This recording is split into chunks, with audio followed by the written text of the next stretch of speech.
Hello guys, आज हम करने जा रहे हैं चैप्टर नंबर 4 और जो कि है आपका कार्यपालिका।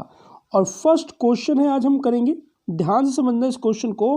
कार्यपालिका का अर्थ तथा इसके कार्यों का वर्णन कीजिए। इंपॉर्टेंट क्वेश्चन है, बहुत ही इंपॉर्टेंट क्वेश्चन है, क्योंकि कार्यपालिका के अर्थ और कार्यों के बारे में एग्जामिनर आप लोगों से पूछ सकता है। तो चलिए स्टार्ट करते हैं। मैं दीपक सिन्हा और आप लोग देख रहे हैं स्टडी नमा। आगे क्वेश्चन की तरफ बढ़ते हैं, ध्यान से समझिएगा क्वेश्चन को। क्वेश्चन मैंने एक बार फिर से रिपीट करता हूँ आप लोगों को। कार्यपालिका का अर्थ तथा इसके कार्यों का वर्णन कीजिए, ये रहा आपका क्वेश्चन। अब मेरी बात को प्लीज ध्यान से समझिएगा। चैप्टर नंबर 5 है आप लोगों का विधायिका और चैप्टर नंबर 4 है आप लोगों का कार्यपालिका। अब मेरी बात को ध्यान समझना। चैप्टर नंबर 5 यानी कि विधायिका में हम क्या कार्य करते हैं? कानून बनाने का कार्य करते हैं। कानून बनाने का कार्य करते हैं विधायिका में, यानी कि चैप्टर नंबर 5 में हम कानून बनाने के बारे में कार्य करते हैं। अब आता है चैप्टर नंबर 4 आप लोगों का। जो नियम कानून विधायिका द्वारा बन जाते हैं उनको लागू करने का काम कार्यपालिका के पास होता है। चैप्टर नंबर 4, ध्यान से प्लीज मेरी बातों को समझना, मैं क्या कहना चाहता हूं। मैं एक बार फिर से समझा दूंगा, इसको कट करके पूरा ध्यान समझिए कि ये है आपका विधायिका, ये है आपका कार्यपालिका। विधायिका में नियम और कानून तैयार हुए। अब क्या किसकी बारी है? कार्यपालिका की। यानी कि ये कार्यपालिका इस विधायिका में बने नियम कानूनों को क्या करवाएगी? लागू करवाएगी। आज हम इसी चैप्टर के बारे में पढ़ने वाले हैं, कार्यपालिका के बारे में पढ़ने वाले हैं। तो प्लीज़ मेरे शब्दों को ध्यान से समझना, जो मैं बात कहता जाऊंगा उसको प्लीज़ गौर से समझना, ठीक है? तो मैं वर्ड टू वर्ड तो आप लोगों को पहले बता चुका हूं कि वर्ड टू वर्ड समझाऊंगा मैं आप लोगों को। तो आइए आंसर बात करते हैं। आंसर, कार्यपालिका शब्द का प्रयोग मोटे तौर पर सरकार की उस शाखा के लिए किया जाता है जो विधानमंडल, ध्यान समझो, चैप्टर नंबर 5 विधायिका या विधानमंडल, ठीक है, ध्यान समझना।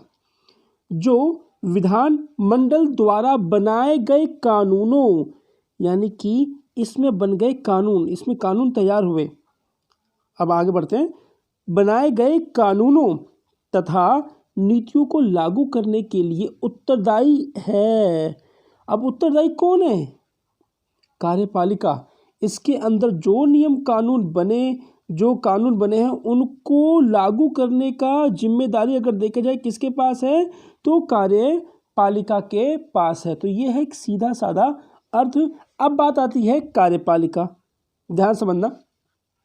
कह रहा है कि कार्यपालिका में राष्ट्रपति, प्रधानमंत्री, मंत्री और पूरा प्रशासनिक ढांचा आता है। पूरा प्रशासनिक ढांचा आता है कार्यपालिका में। इस चैप्टर के अंदर आप लोग बहुत अच्छी चीज पढ़ोगे, ध्यान समझना। राष्ट्रपति के बारे में पढ़ोगे, राष्ट्रपति की शक्तियों के बारे में पढ़ोगे, राष्ट्रपति के बारे में के पास जो वीटो पावर होती है उसके बारे में आप लोग पढ़ोगे, प्रधानमंत्री के बारे में आप लोग पढ़ोगे, प्रधानमंत्री की सारी शक्तियों के बारे में पढ़ोगे, और प्रधानमंत्री किस तरीके से राष्ट्रपति की सारी शक्तियों का उपभोग करता है उसके बारे में आप लोग पढ़ोगे। आगे बढ़ो। मंत्री नॉर्मल टॉपिक है, और पूरा प्रशासनिक ढांचा इस चैप्टर के अंदर। तो पूरा प्रशासनिक ढांचे के बारे में हम बात तो करेंगे ही करेंगे।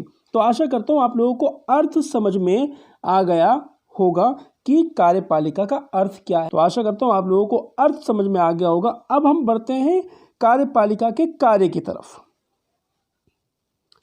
तो कार्यपालिका के कार्य, पॉइंट नंबर 1 ध्यान समझना, नीति निर्माण। मैंने देखो आप लोगों को अर्थ में ही इतना ज़्यादा समझा दिया है कि आप लोगों को आशा करता हूँ कि समझ में आ गया होगा। अब यहाँ पे पॉइंट ज़्यादा एक्सप्लेन करने की जरूरत नहीं है, आप लोगों को आसानी से समझ में आ जाएगा। फिर भी एकदम वर्ड टू वर्ड समझाता हुआ चलूँगा, आगे बढ़ूँगा मैं। पहला पॉइंट है नीति निर्माण। कह रहा है कार्यपालिका विभिन्न प्रकार की नीतियों, कार्यपालिका विभिन्न प्रकार की नीतियों जैसे विदेश नीति, शिक्षा नीति आदि के निर्माण में महत्वपूर्ण भूमिका निभाती है। बहुत सारी नीतियाँ होती हैं देश को चलाने के लिए, कार्यपालिका उसमें विशेष भूमिका निभाती है। तो ये पहला कार्य था। कार्य नंबर 2, ध्यान से समझना इसको, कानूनों के लिए प्रस्ताव पेश करना। कानूनों के लिए प्रस्ताव पेश करना कह रहा है विधान पालिका में कानून बनाने के लिए। आप लोगों को मालूम है चैप्टर नंबर 5 में मैंने आप लोगों को करवाया कि विधान पालिका में किस तरीके से कानून बनाए जाते हैं। आगे बढ़ते हैं, कह रहा है फिर से रिपीट कर दूं, विधान पालिका में कानून बनाने के लिए प्रस्ताव कार्यपालिका अर्थात मंत्री परिषद के सदस्यों द्वारा पेश किए जाते हैं। फिर से रिपीट कर रहा हूं, कार्यपालिका अर्थात मंत्री परिषद के सदस्यों द्वारा पेश किए जाते हैं। अब आइए कार्य नंबर 3, ध्यान से देख लेते हैं। कार्य नंबर 3 है कानूनों को लागू करना, जो कि विशेष कार्य हम कह रहे हैं ना, विशेष कार्य इसका यही होता है कि जो विधानमंडल में नियम और कानून बने होते हैं कार्यपालिका उनको लागू कराती है। मगर कार्यपालिका में भी बहुत से ऐसे लोग शामिल होते हैं जो विशेष भूमिका निभाते हैं, तो उनके बारे में भी हम इस चैप्टर के अंदर पढ़ेंगे। पॉइंट नंबर 3 फिर से रिपीट कर रहा हूँ, कानूनों को लागू करना कह रहा है एक्सप्लेन कार्यपालिका, कोमा देखो मैंने कोमा लगा रखा है, ध्यान से समझना, कार्यपालिका स्टॉप, यहाँ तक रुक जाओ, विधायिका द्वारा पारित कानूनों को लागू करती है। सही बात है, जो कार्यपालिका है ना, विधायिका द्वारा पारित कानूनों को क्या करती है, लागू करती है। ये नियमों कायदों को लागू करती है और प्रशासन चलाती है। आशा करता हूं अब पूरी बात आप लोगों को समझ में आ गई होगी कि नीति और नियमों को तो ये लागू करती है, और जहाँ तक पूरा प्रशासनिक ढांचा चलाने का कार्य कौन करती है, तो कार्यपालिका। तो बच्चों ये था आपका क्वेश्चन नंबर 1। तो अगर स्टूडेंट मेरे नोट्स की लैंग्वेज आप लोगों को अच्छी लग रही हो तो प्लीज़ अपने यार दोस्तों में शेयर जरूर करो। तो मिलते हैं नेक्स्ट वीडियो में। अपना और अपने परिवार का ध्यान रखें। जय हिंद, जय भारत।